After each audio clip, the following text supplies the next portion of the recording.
മാഷേ, മണി തൻ്റെ പതിവ് പല്ലവികളൊക്കെ ആവർത്തിച്ചുകൊണ്ടിരിക്കുന്നു. ആർക്കും ഒരു ഛേദവുമില്ല, ഒരു നടപടിയില്ലല്ലോ. മറ്റ് വെള്ളാപ്പള്ളി ഒന്ന് വാ തുറന്ന് സംസ്കാരചിത്തമായിട്ടുള്ള ഭാഷയിൽ, സംസ്കൃതചിത്തനായിട്ടുള്ള ഒരു മനുഷ്യൻ്റെ ഭാഷയിൽ കാര്യങ്ങളൊക്കെ പറഞ്ഞാൽ ഉടനെ നാല് വശത്തു നിന്നും അദ്ദേഹത്തെ കള്ള്, വെള്ളം, അതുപോലെ തന്നെ വർഗീയം എന്നൊക്കെ പറഞ്ഞ് തെറി വിളിക്കുക. അപ്പോൾ മണിക്ക് എന്താ കൊമ്പുണ്ടോ? എന്തും പറയാമെന്നാണോ? അതിൻ്റെ പിന്നിൽ കുറേയധികം കാര്യങ്ങളുണ്ട് സാർ. ഒന്നാമത്തെ കാര്യം എന്ന് പറയുന്നത്, കേരളത്തിൽ എന്തിനോടൊക്കെ പ്രതികരിക്കണം എന്ന ലിസ്റ്റ് ചെയ്ത് വെച്ചിരിക്കുന്ന കുറെ സാംസ്കാരിക നായകർ എന്ന് പറയുന്ന ഒരു വിഭാഗമുണ്ട്. അവരെ സംബന്ധിച്ചിടത്തോളം സംസ്കാരത്തിന്റെ തീവ്രത ഇളക്കുന്ന മെഷീൻ അവരുടെ കയ്യിലുണ്ട്. ആ മെഷീനിൽ ചില മെഷീനെയൊക്കെ അവർക്ക് റീഡ് ചെയ്യാൻ പറ്റുകയുള്ളൂ. മണിയെ റീഡ് ചെയ്യാനായിട്ട് പറ്റിയ മെഷീൻ അവർ കണ്ടുപിടിച്ചിട്ടില്ല. ഇനി അതാണോ അദ്ദേഹത്തെ റീഡ് ചെയ്താൽ മെഷീൻ അടിച്ചു പോകുന്ന രീതിയിൽ തീവ്രത കൂടുതലാണോ എന്നറിഞ്ഞുകൂടാ. എന്തായാലും അതാണ് ഒരു കാര്യം. രണ്ടാമത്തെ കാര്യം എന്ന് പറയുന്നത്, ശ്രീ മണി CPM-ലെ വളരെ സീനിയറായ ഒരു നേതാവാണ്. ഒരുപക്ഷെ പിണറായി വിജയനെ പോലെയോ അതിലുപരിയോ സീനിയറാണ്. പിന്നെ ഒരിക്കല് അച്യുതാനന്ദൻ്റെ ഒരു ഭാഷയാണെന്നാണ് എൻ്റെ ഓർമ്മ. അച്യുതാനന്ദൻ്റെ ഒരു ഭാഷ വളരെ മോശമായി വന്നപ്പോൾ, ആ വാക്ക് ഞാൻ ഓർക്കുന്നില്ല, പക്ഷെ CPM അതിനെ ന്യായീകരിച്ച് ഓർക്കുന്നുണ്ട്. വാമൊഴി വഴക്കമാണിതെന്നാണ് പറഞ്ഞത്. കേട്ടിട്ടുണ്ടോ? എന്താണത്? വളർമൊഴി വഴക്കം, വാമൊഴി വഴക്കം. ഞാൻ കൂടെ ഇരുന്ന ചർച്ചയിൽ ഒരു പ്രമുഖ മുഖ്യധാര ചാനലിൽ ഇരുന്നുകൊണ്ട് അവരെ പ്രതിനിധി പങ്കെടുത്ത ഒരു ചർച്ചയിലാണ് ഈ വാക്ക് ഞാൻ ആദ്യമായിട്ട് കേൾക്കുന്നത്. വാമൊഴി വഴക്കമാണ്, അത് കുഴപ്പമല്ലെന്ന്. അതായത് നമ്മളിപ്പോ ഒരു അശ്ലീലം പറഞ്ഞു കഴിഞ്ഞാൽ അശ്ലീലമാണ് എന്ന് അവർ സമ്മതിക്കുകയില്ല. ശുംഭൻ എന്ന് മറ്റൊരു നേതാവ് പറഞ്ഞപ്പോഴും ഇതേപോലെ തന്നെ പറഞ്ഞു, അതൊരു ശുംഭൻ എന്ന് പറഞ്ഞാൽ വെളിച്ചം വിതറുന്നയാളാണ് എന്ന രീതിയിൽ പറഞ്ഞു. എന്നതുപോലെ മണിയുടെ ഒരു കുപ്രസിദ്ധമായ, അല്ലെങ്കിൽ അദ്ദേഹം കുപ്രസിദ്ധനായ, കേരളത്തിൽ അദ്ദേഹം കൂടുതൽ അറിയപ്പെടുന്നത് ഡാം തുറന്നു വിട്ടുകൊണ്ടൊന്നുമല്ല. അതിനു മുൻപേ അദ്ദേഹം ഈ പറയുന്ന കുപ്രസിദ്ധിയുടെ പടവുകൾ തന്റെ വാക്കുകൾ കൊണ്ട് ചവിട്ടി കയറിയ ആളാണ്. അല്ല, നമുക്ക് വാമൊഴി വഴക്കം കൊണ്ട് യാതൊരു പ്രശ്നമില്ല. കാന്തലോട്ട് കുഞ്ഞമ്പു എന്ന് പറയുന്ന മന്ത്രി, CPI-യുടെ മന്ത്രിയായിരുന്നു. അദ്ദേഹം പ്രൈമറി വിദ്യാഭ്യാസമേ ഉള്ളൂ. അതിൻ്റെ ഭാഷയിലാണ് സംസാരിച്ചു കൊണ്ടിരുന്നത്. ഒരു പ്രശ്നവുമില്ല. അങ്ങനെ സംസാരിക്കുന്ന VK നായനാർ നാടൻ വായ്മൊഴി വഴക്കത്തിലല്ലേ സംസാരിച്ചുകൊണ്ടിരുന്നത്. എന്താ പ്രശ്നം അതല്ല. ഇദ്ദേഹം പറയുന്ന ഭീഷണി, ഉപയോഗിക്കുന്ന ആ ഭാഷയുടെ ഹിംസ, അതാണ് പ്രശ്നം. അദ്ദേഹം എന്താ പറഞ്ഞിരിക്കുന്നത്? പണ്ട് ഞങ്ങൾ ചെയ്യാൻ മടിച്ചിരുന്ന പണി ഞങ്ങളെ കൊണ്ട് ചെയ്യിപ്പിക്കരുത് എന്ന് പറഞ്ഞാൽ എന്ത് പണിയാ അത്? തോട്ടത്തിലെ പണിയാ? വയലിലെ പണിയാ? അല്ല, അദ്ദേഹം തന്നെ പറഞ്ഞിട്ടുണ്ട്. ഇതാണ് ഒരുത്തനെ ഞങ്ങൾ വെട്ടിക്കൊന്നു, ഒരുത്തനെ ഞങ്ങൾ കുത്തിക്കൊന്നു, ഒരുത്തനെ വെടിവെച്ച് കൊന്നു. ഓർമ്മയുണ്ടല്ലോ? അത് പിന്നെ അദ്ദേഹം പറഞ്ഞതാണ്. അദ്ദേഹത്തെ നമ്മൾ കുറ്റപ്പെടുത്തരുത്. ഒരു ശരാശരി നിഷ്കളങ്കനായ CPM-ന്റെ തലമുറുന്ന നേതാവ് തന്റെ പാരമ്പര്യം, തന്റെ പാർട്ടിയുടെ പാരമ്പര്യം, തങ്ങളുടെ നയസമീപനം, ശത്രുക്കളോടുള്ള സമീപനം, പാർട്ടിയുടെ നീതി നടപ്പാക്കൽ രീതികൾ, പാർട്ടിയുടെ സഹിഷ്ണുത തുടങ്ങിയവയൊക്കെ പൊതുസമൂഹത്തിലേക്ക് അദ്ദേഹം പോലും അറിയാതെ തുറന്നുവിട്ടതാണ്. അതുപോലെ മാഷേ, കണ്ണൂർ ഏരിയ കമ്മിറ്റിയും പറഞ്ഞു, CPI കോൺഗ്രസ്സുകാരും BJP-ക്കാരും പ്രകടനം അടിച്ചു നിരപ്പാക്കി എല്ലാത്തിനെയും. ഞങ്ങൾക്ക് ഇനി ഇതൊരു സാമ്പിൾ മാത്രമാണ്, സാമ്പിൾ വെടിക്കെട്ടാണ്, ഇനി വരുമ്പോൾ പൂരം കാണാൻ നോക്കുക എന്ന് പറഞ്ഞാൽ അടിക്കുമെന്ന്.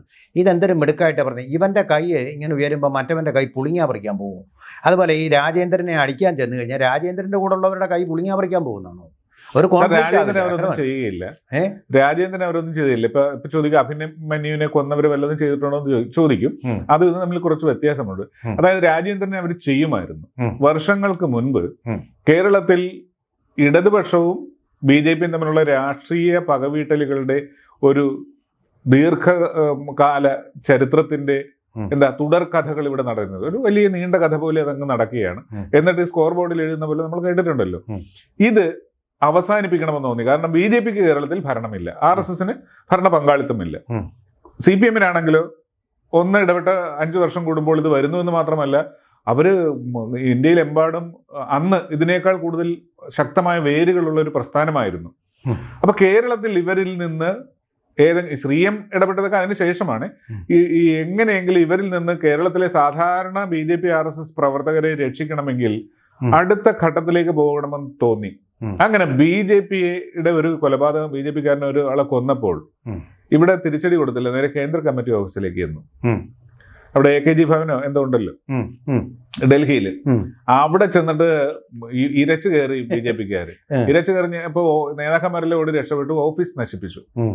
ആ ഒരു സംഭവമാണ് കേരളത്തിലെ കൊലപാതക രാഷ്ട്രീയത്തിന്റെ കത്തിക്ക് ഇനി മൂർച്ച കൂട്ടിയാൽ അത് ഇരുതല വാളായിട്ട് തങ്ങൾക്കുമെതിരെ പ്രവർത്തിക്കാൻ സാധ്യതയുണ്ടെന്ന് CPM-ന് സാധാരണ 15 വർഷം കഴിയുമ്പോഴാണ് അവർക്ക് ബോധോദയം ഉണ്ടാകുന്നെങ്കിലും പെട്ടെന്നുണ്ടായി. ഞാൻ പറയട്ടെ മാഷേ, ഇത് തന്നെ ഞാനും ചോദിക്കാൻ വന്നേ. അതായത് രാജേന്ദ്രൻ എന്ന് പറഞ്ഞപ്പോൾ BJP ചേർന്ന ഒരാളാണ്. അദ്ദേഹത്തിന് പ്രൊട്ടക്ഷൻ കൊടുക്കേണ്ടത് പോലീസ് എന്നതിനുപരി BJP പ്രവർത്തകരും കൂടാണ്. അദ്ദേഹത്തിന് നേരെയാണ് ഈ ഭീഷണി ഉയർത്തിയിരിക്കുന്നത്.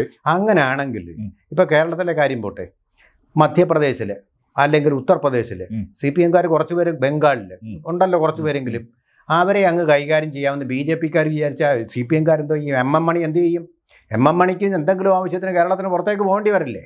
കേരളത്തിന് പുറത്തേക്ക് പോയി എവിടിട്ട് വേണമെങ്കിലും BJP-ക്ക് ഇവർക്ക് ഇട്ട് കൊടുക്കാൻ വേണ്ടിയിട്ടുള്ള ഇതായിരുന്നു എന്ന് പറഞ്ഞത്.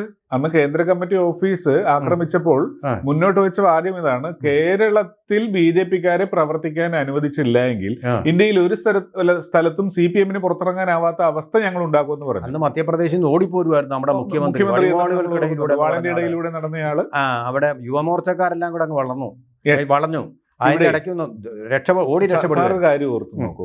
റവല്യൂഷണറി സോഷ്യലിസ്റ്റ് പാർട്ടി RP അതിന്റെ നേതാവ് TP ചന്ദ്രശേഖരനെ ഞങ്ങൾ CPM-കാര് 51 വെട്ടിയിട്ട് ഞങ്ങൾക്ക് ഇഷ്ടപ്പെട്ട പ്രതികളെ ഞങ്ങൾ കോടതിയിൽ കൊടുത്തിട്ട്, ഇത് എതിരാളികൾ പറയുന്നതാണ്, കോൺഗ്രസ്സുകാർ അങ്ങനെയാണല്ലോ പൊതുവെ പറയുന്നത്, കൊടുത്തിട്ട് ഈ പൊതുസമൂഹം എന്ത് ചെയ്തെന്നേ അവരെ വീണ്ടും അധികാരത്തിലേക്ക് കയറ്റിയില്ലേ? ആ സിനിമ പ്രദർശിപ്പിക്കാനുള്ള തന്റെ ഇടം ഇവിടുത്തെ ഏതെങ്കിലും ഒരു തിയേറ്ററുകാരൻ ഉണ്ടായിരുന്നെങ്കിൽ ആ തിയേറ്റർ കത്തിക്കുമെന്ന് പറയാനായിട്ട് പാർട്ടിക്ക് ആർജവമുണ്ടായി. ആവിഷ്കാര സ്വാതന്ത്ര്യം വടകരയിലെങ്കിലും തോൽപ്പിച്ചല്ലോ അവരെ. വടകര മാത്രമല്ല കേരളം. ആവിഷ്കാര സ്വാതന്ത്ര്യത്തെക്കുറിച്ച് ഊറ്റം കൊള്ളുന്ന കമ്മ്യൂണിസ്റ്റ് പ്രസ്ഥാനം സമത്വം, സോഷ്യലിസം, സ്വാതന്ത്ര്യം, അങ്ങനെ എന്തോ അല്ലേ വെള്ളക്കൊടിയിൽ എഴുതിയിരിക്കുന്നത്. അതൊന്നും CPM-നെതിരെയുള്ള ഒരു കാര്യത്തിനും ബാധകമല്ല. ഞങ്ങൾ വിമർശനത്തിന് അതീതരാണ്. ഇപ്പോൾ ഈ പ്രസ്താവന വരാൻ കാരണം കുറെ നാളുകളായിട്ട് കേരളത്തിൽ ഭംഗിയായി വൃത്തിയായ ഒരു കൊലപാതകം നടത്താൻ ഇവർക്ക് പറ്റുന്നില്ല. അതിന് കാരണം എന്താണെന്ന് വെച്ചിട്ടുണ്ടെങ്കിൽ ആ വാക്ക് ഞാൻ പറയാം: ഫ്രീഡം, ഫ്രറ്റേണിറ്റി ആൻഡ് ലിബർട്ടി. ഇതുമായിരുന്നു ഫ്രഞ്ച് വിപ്ലവത്തിന്റെ 3 മുദ്രാവാക്യം. അത് ഒരു കൊടിയിലേക്ക് എടുത്ത് വെച്ചിരിക്കുക. അപ്പൊ കേരളത്തിൽ വൃത്തിയായിട്ടൊരു അക്രമം നടത്താൻ ഇവർക്ക് പറ്റുന്നില്ല. കാരണം എന്താണെന്നറിയോ? 2014 ശേഷം CBI-യുടെ നിയന്ത്രണം കോൺഗ്രസിന്റെ കയ്യിലില്ല. കേന്ദ്രത്തിൽ ഇവർക്ക് ആവശ്യത്തിന് MP-മാരില്ല ഈ കോൺഗ്രസ് ഭരണത്തെ തുലാസിലാക്കുവാനും സംഭ്രമപ്പെടുത്തുവാനോ. ഓർമ്മയുണ്ടല്ലോ, ഒരു ഭരണം കളഞ്ഞതാണ് CPM ആണവ കരാറിന്റെ ഭാഗത്ത്. ആ ശക്തിയൊക്കെ അവരുടെ കയ്യിൽ നിന്ന് ചോർന്നു പോയി. ഇപ്പൊ ഭരിക്കുന്നത് മോദിയാണ്. മോദി ഭരിക്കുന്ന സമയത്ത് കേരളത്തിൽ ഒരു കൊലപാതകം നടന്നാൽ ഇവരെന്തൊക്കെ ചെയ്താലും CBI വരും. CBI വരുമ്പോൾ പാർട്ടിയുടെ യഥാർത്ഥ പ്രതികളെ അവർ പിടിക്കും. അത് അന്വേഷണം അതിന്റെ അവസാന ഘട്ടത്തിലേക്ക്, എന്ന് വെച്ചാൽ ഇവിടെ ഏത് ബ്രെയിനൊക്കെ അറിഞ്ഞുകൊണ്ടാണ് ചെയ്തെന്ന് വരും. അങ്ങനെ വന്നു കഴിഞ്ഞാൽ കോടിയേരി ബാലകൃഷ്ണൻ പറഞ്ഞൊരു വാചകം ഞാൻ പറയാം. അങ്ങനെ നോക്കിയാൽ CPM-ൽ ക്രിമിനലുകളെ രാഷ്ട്രീയ പാർട്ടിയുടെ നോമിനികളായിട്ട് അല്ലെങ്കിൽ സ്ഥാനാർത്ഥികളായിട്ട് നിർത്തരുതെന്ന് നിങ്ങൾ പറഞ്ഞാൽ പാർട്ടിയിൽ നിർത്താൻ ആളുണ്ടാകില്ല എന്ന് പറഞ്ഞതുപോലെ ഇതിലേക്ക് വരും. സെൻകുമാറിന്റെ അവസ്ഥ അറിയാമല്ലോ. സെൻകുമാർ ഈ അന്വേഷണം പൂർണ്ണമായിട്ട് എവിടെ വരെ എത്തും എന്ന് തുടങ്ങിയപ്പോഴാണ് പാർട്ടിക്ക് അദ്ദേഹം വിമതനായി മാറിയത്. അപ്പൊ ആ രീതിയിലുള്ള സമീപനം പാർട്ടി സ്വീകരിക്കും. അത് MM മണി വിളിച്ചു പറഞ്ഞു. ഞാൻ അദ്ദേഹത്തെ അഭിനന്ദിക്കുകയെന്ന്. ഇത്രമാത്രം സത്യസന്ധമായിട്ട് കാര്യങ്ങൾ പറയുന്ന ഒരു മനുഷ്യനല്ലേ. അതെ, തല്ലിക്കൊല്ലും എന്ന് വരെ പറഞ്ഞിട്ടുണ്ട്. തല്ലിക്കൊല്ലേണ്ട, ഇവന് തല്ലിക്കൊള്ളേണ്ടതാണ്, ദൈവം ഇയാൾ പാർട്ടി വിട്ടു പോയാൽ ഉടനെ തല്ലിക്കൊള്ളണം. പറയുന്ന ഇതാണ്, പാർട്ടിയുടെ ശമ്പളവും വാങ്ങിച്ചുകൊണ്ട് ഇത്ര നാൾ ഇരുന്നിട്ട് അവൻ പാർട്ടി വിട്ടുപോയി. എന്തുവാ ഇയാൾ? ഈ തോട്ടം ഉടമകൾ അവരുടെ അടിമകളായ തൊഴിലാളികളോട് സംസാരിക്കുന്ന ഭാഷയല്ലേ ഇയാൾ സംസാരിക്കുന്നത്? പക്ഷെ ഒരു കാര്യമുണ്ട് സാർ, CPM-ന് കുറെ നാളുകളായിട്ട് ഭരണ തുടർച്ച കിട്ടുകയില്ലെന്നുള്ളൊരു ഭീതി പല കണക്കൂട്ടലുകളിലൂടെ വന്നിട്ടുണ്ട്. പാർട്ടിക്കെതിരെ പാർട്ടിയിൽ നിന്ന് കൊഴിഞ്ഞു പോക്ക് അതിശക്തമായിട്ട് വരുന്നുണ്ട്. ഇവരെയൊക്കെ പിടിച്ചു നിർത്തണമെങ്കിൽ പഴയ ആയുധം 51 വെട്ടുവാൻ ശേഷിയുള്ള, അതല്ലെങ്കിൽ 52 വെട്ടിൽ കൂടുതൽ വെട്ടുവാൻ ശേഷിയുള്ള ആയുധം കയ്യിലെടുക്കും എന്നൊരു തോന്നലുണ്ടായാൽ അണികളെ ഈ അടപടലും കൊഴിഞ്ഞു പോകുന്നതിൽ നിന്ന് പിടിച്ചു നിർത്താനായിട്ട് പറ്റും.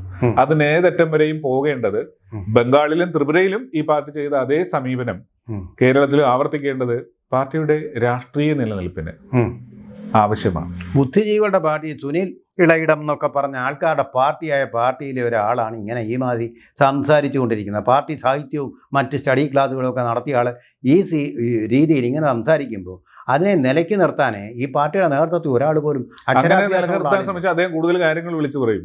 പാർട്ടി കൂടുതൽ വിഷമവൃത്തത്തിലാക്കാൻ കഴിയുന്നൊരു നേതാവാണ് അദ്ദേഹം.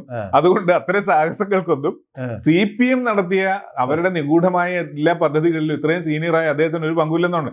ഇടുക്കി മുതൽ തിരുവനന്തപുരം വരെ അല്ലെങ്കിൽ കാസർഗോഡ് വരെയുള്ള എല്ലാ കാര്യങ്ങളും അറിയാവുന്ന ഒരു വ്യക്തിയെ അച്ചടക്കം പഠിപ്പിക്കാനായിട്ട് വന്നിട്ടുണ്ടെങ്കിൽ അദ്ദേഹത്തിന്റെ ഒരു ഭാഷ മനസ്സിലായോ? ഇപ്പൊ എല്ലാ ആനുകൂല്യങ്ങളും വാങ്ങി നക്കിയ ശേഷം എന്നാണ് പറഞ്ഞെന്ന് ഓർക്കുക. ആ ഭാഷ പറയാൻ മടിയില്ലാത്തൊരു മനുഷ്യന് പാർട്ടിയെ കുറിച്ച് പാർട്ടിക്ക് താൻ അനഭിമതനാണെന്ന് തോന്നിയാൽ വലിയ ബോംബുകൾ പൊട്ടിക്കും അദ്ദേഹം.